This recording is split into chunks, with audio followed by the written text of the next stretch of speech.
Taharuki kubwa sana imetanda hapa jijini Mwanza baada ya moja kati ya wafanyabiashara wakubwa sana hapa Mwanza ambaye anafanya biashara za ndani lakini pia nje ya nchi ya Tanzania, Daniel Choncholio kupotea na wafanyabiashara wenzake baada ya kuona siku ya 5 leo kuanzia tarehe 23 haonekani. Wamekuja juu japokuwa polisi walishatoa taarifa rasmi ya kupotea kwake, lakini nao wamekuja kwa ajili ya kuzungumza na waandishi wa habari kuwajulisha umma kama kuna mmoja ama yeyote ambaye anafahamu kama amewahi kukutana naye sehemu yoyote, anaweza akatoa taarifa. Lakini pia wanaonesha jinsi gani wameguswa na tukio hili, lakini pia wameahidi kwamba watakuwa pamoja bega kwa bega na jeshi la polisi kwa ajili ya kuhakikisha anapatikana. Matukio haya si mageni sana, lakini hili linastusha kidogo kwa sababu siku nyuma zilizopita inasemekana Choncholio alikuwa katika harakati zake za kawaida, mazoezi na hapa na pale.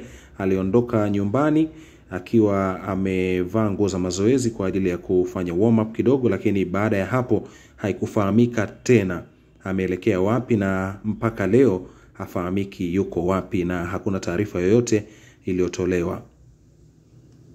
Ukweli kabisa ni kwamba leo ni siku ya 5 toka kutoweka kwa Bwana Choncholio, na hii ndio inatuonyesha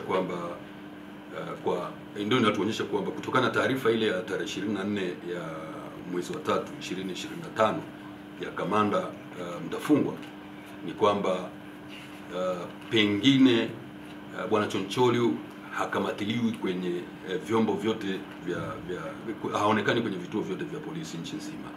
Na kama ndio hivyo, tunaamini kwamba sasa Choncholio anaendelea kushikiliwa na wahalifu, na kama ni wahalifu, sasa jukumu letu kubwa sisi wafanyabiashara, wananchi na familia kwa ujumla, jambo la kwanza ilikuwa ni kutoa taarifa kwenye vyombo vinavyohusika ili kusudi wachukue hatua. Na kwa namna hiyo na kwa statement ya kamanda Mtafungwa ni maana kwamba wamechukua hatua za dhati kuhakikisha kwamba jambo hii mfanyabiashara huyu anapatikana, lakini mambo haya pia yakikomeshwa, kwa sababu hii taharuki ni kubwa. Kwa sababu katika hali ya kawaida ukitizama kama hili linatokea kwa mfanyabiashara wa aina hii Bwana Choncholio, maana yake hatujui kesho yake atakuwa ni nani na kwa sababu ipi na katika maeneo yapi. Kwa hiyo hii taharuki ni lazima ishughulikiwe kwa namna ya pekee sana ili kuweza kuondoa mikanganyiko inayoweza kujitokeza na kuendelea kulinda uchumi na biashara za Watanzania. Choncholio ni mfanyabiashara mkubwa na amekuwa ni mfanyabiashara wa ndani na nje ya nchi. Kwa hiyo ni mtu mwagizaji wa bidhaa kutoka nje ya nchi na kuuza ndani ya nchi. Kwa hiyo sisi tunahakika kwa wala wasiomjua, lakini wafahamu kwamba Choncholio ni mfanyabiashara mkubwa na ni mwagizaji wa bidhaa kutoka nje ya nchi. Mataifa wafanyabiashara lazima tuchukue hatua kubwa kuhakikisha kwamba tunashirikiana na jeshi la polisi na serikali kwa ujumla kuhakikisha kwamba matukio ya namna hii yanakoma, lakini vile vile tutafanya tathmini baada ya kwa kadri muda utakavyokwenda juu ya ushirikiaji wa jambo hili, na vinginevyo kama serikali kwa maana ya jeshi la polisi itahitaji msaada wetu kwa maana ya sisi sote, tutaangalia namna ya kufanya. Tunaomba mamlaka yoyote ile inaweza kawa inafahamu pale alipo ijitokeze na kumleta akiwa mzima wa afya njema ili taharuki hii iondoke, sisi kama wafanyabiashara tujisikie tuko salama. Hasa mimi ninajikita katika upande pia wa samaki. Kwa hiyo naweza na mimi nikawa na wasiwasi kwamba kama yeye hataonekana na mimi sitakuwa salama na yeyote yule hatakuwa salama. Kwa hiyo tunachokiomba ni kuiomba mamlaka, hasa serikali ndio tunayoitegemea, naweza wakafahamu au wana vyanzo vingi vya kufahamu lolote, maana sisi raia tunawategemea kwa ulinzi wetu na shughuli zetu na mali zetu na familia zetu. Halafu hii tabia pia ikome. Kama mtu ana shida yoyote ile kwa mtu binafsi, asifanye jambo kama hili kuleta taharuki. Tuweze kuishi. Kama kuna tatizo mtu amelifanya, basi kuna mamlaka za kutatua migogoro, kuna mahakama, kuna watu, kuna wazee. Hata kama amekosea mtu, kuna jinsi ya kushughulikia swala, kuna marafiki kuliko kufanya mambo kama haya. Kwa majina naitwa Jose Mlimi, ni msemaji wa familia kwa kipindi hiki cha tukio hili. Na ni kweli kwamba tumesikitika kwa kilichompata ndugu yetu, na tunaomba vyombo vya dola viendelee kumtafuta na wadau mbalimbali wa vyombo vya habari na hata watu binafsi pia. Mpaka sasa imeleta mkanganyiko mkubwa katika familia. Watu wanasikitika, mpaka sasa mzee amelazwa hospitalini kwa tukio hili.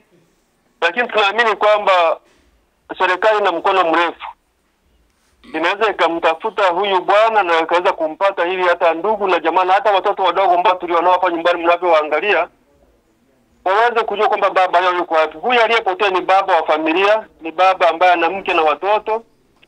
Kwa sasa ni muda mrefu, naenda karibu siku ya 7, hatujapata taarifa yoyote kwamba huyu ndugu yetu yuko wapi. Kwa hiyo tunaendelea kuwaomba ndugu, jamaa, marafiki na serikali ya Jamhuri ya Muungano wa Tanzania itusaidie ili tuweze kumpata ndugu yetu. Kwa mara ya mwisho alitoka tarehe 23 mwezi wa 3 asubuhi saa 2 anaenda mazoezi.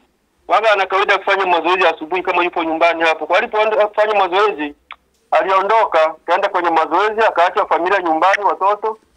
Sasa muda ulipozidi kwenda hawakumuona, wakaanza kuwa na mashaka, mbona mzee ameenda mazoezi hajarudi? Ikabidi wapige simu yake. Baada ya kupiga simu yake ikawa haipatikani.